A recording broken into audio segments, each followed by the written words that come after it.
જય સ્વામિનારાયણ। આજે વાત કરવી છે કર્મ પ્રીતિ। આમલા સંસ્થાની હજી શરૂઆતના દિવસો હતા।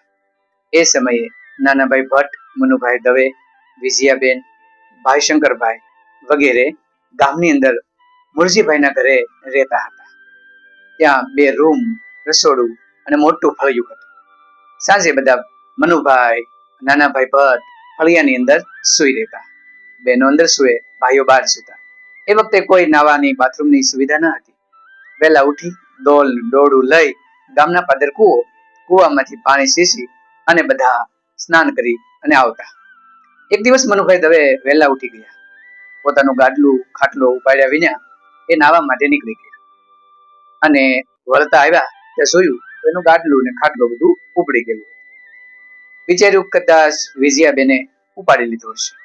સાંજ પડી, ફરી વખત ખાટલો ઢાળ્યો, ગાડલું પાછું, પણ એનો ઓછાડ મળતો ન હતો।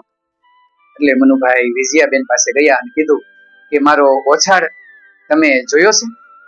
વિજયાબેન કે ના, મેં તમારો ઓછાડ જોયો નથી।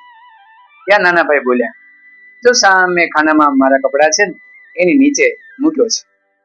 સવારમાં મેં ઉપાડ્યો હતો અને લાગ્યું કે થોડોક મેલો છે, એટલે હું કપડા ધોવા ગયો ત્યારે લેતો ગયો હતો અને એ ઓછાડ ધોઈ નાખ્યો। મનુભાઈ તો જોતા જ રહી ગયા કે આ તમે શું કર્યું?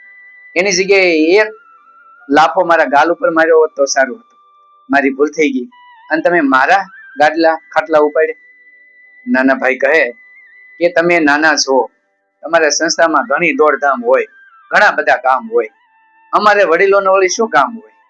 તો નાનકડું કામ ન કરી દઈએ? મને એમ લાગ્યું કે લાવો ધોઈ નાખી, એટલે ધોઈ નાખ્યું।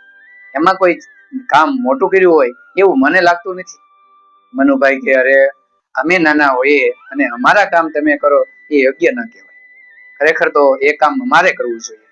ત્યારે નાનાભાઈએ કીધું કે હવે સાનો મનો રે, એક નાનકડું એવું મેં કામ કરી દીધું, એમાં તું આટલો બધો ગુસ્સે કેમ થાશ?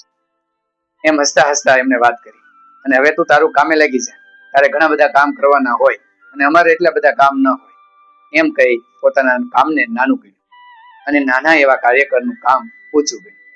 આમ સામાન્ય સાથે કાર કરતા ભાઈને પોતાનો ભાઈ માનીને કામ કરી બતાવે અને ક્યારેય પણ દર્શાવે નહીં કે મેં કામ કર્યું।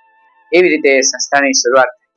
અનેક શિક્ષકો, અનેક ગુરુજનો સૌ જોડાયા અને સુંદર મજાની સંસ્થા બની। કારણ નાનાભાઈ ભટ્ટનો પાયો ગજબ હતો। પોતાની શક્તિ મુજબનું સુંદર મજાનું કામ એની અંદર કરતા હતા અને કેળવણી એના એક એક શરીરના અંગની અંદર ભરી હતી। અનેક વિદ્યાર્થીઓ ત્યાંથી પસાર થયા અને જીવનરૂપી સરસ મજાની કેળવણી લઈને બહાર નીકળ્યા।